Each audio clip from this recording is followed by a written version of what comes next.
Hi, everybody. This is Silvio Canto in Dallas, Texas on Friday, September the 14th, and welcome to our video commentary. A couple of stories that I want to touch on today.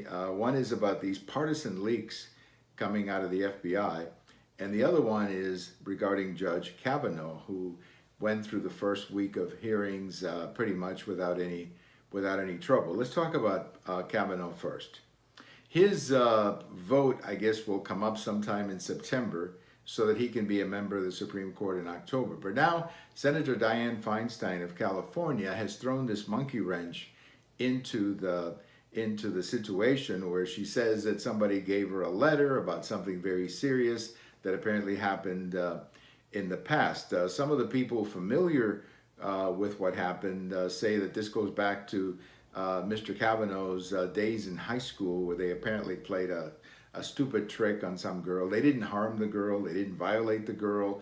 There was never any sexual problem to any of this, rape or anything like that. It was just some boys being stupid boys, something that boys are well known for when they're 15, 16. Apparently that's what happened. And the person or the woman involved doesn't want to come out. And this is now one of those cases where somebody is saying something and it gets picked up by somebody else. And they're trying to use this as a way of delaying the confirmation vote. I don't think it's going to work because I just don't think there's anything there. I think this is just the worst you can say about this is that Judge Kavanaugh, when he was 15, behaved like a lot of 15-year-olds do. They do stupid things and so on. But there's nothing criminal in this. There's nothing in it that I think should be enough to stop a nomination. But I think it speaks volumes about how desperate the Democrats are getting to stop this nomination. And I think they're doing it. I know why they're doing it. Everybody knows why they're doing it, because their base is demanding that they do whatever they have to do to stop it. Even, a story like this. So again, I don't think it's going to get anywhere, but it is another example of the desperation, I think, of some of these people in stopping the confirmation of a very good man. I mean, this is a good judge. That's all you can say about him, and people on both sides agree that he's a good judge.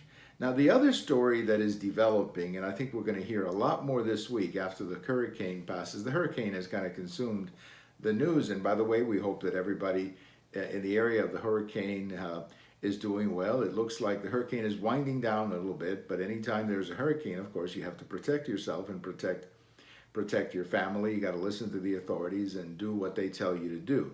But now that the hurricane is passing, there is a big story out there about these two FBI agents, Peter and whatever the other lady's name is. They were apparently lovers, and they were having their love affair, and they were texting each other. But as part of their love affair, they were texting each other some pretty nasty things about President Trump and the people who voted for him. Now, these are supposed to be FBI agents working in a Trump investigation, but they were saying these things to each other. We learned not long ago that they were talking about an insurance policy and how much they hated Trump voters and so on. Now there are new texts that have come out where the two of them are certainly sounding like they're coordinating some kind of a leak campaign of bad news about Trump and stuff about Trump that they were leaking to selective members of the media. And it's interesting because, we've had all these leaks for the last year about the Trump administration, and all the leaks had one thing in common, and that is they were negative about President Trump. And I think this is going to be a big story, and it's going to, I believe, continue what many of us have believed. This investigation has to be made, or an investigation has to be done, of what was happening in the FBI and the Department of Justice and the Obama administration.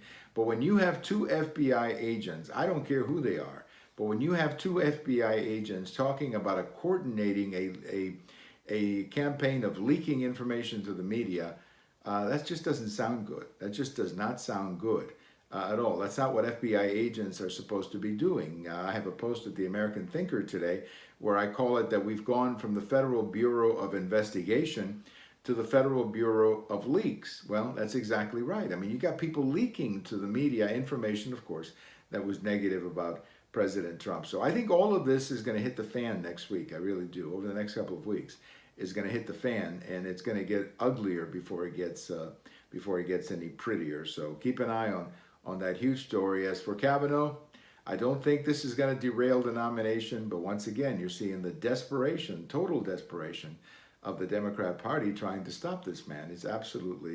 It's ridiculous, frankly. That's the only word I can think of. Well, thank you for watching. We have all of these videos over on YouTube, on my Twitter, on my blog. And if September 14th is your birthday, happy birthday. Bye-bye, everybody.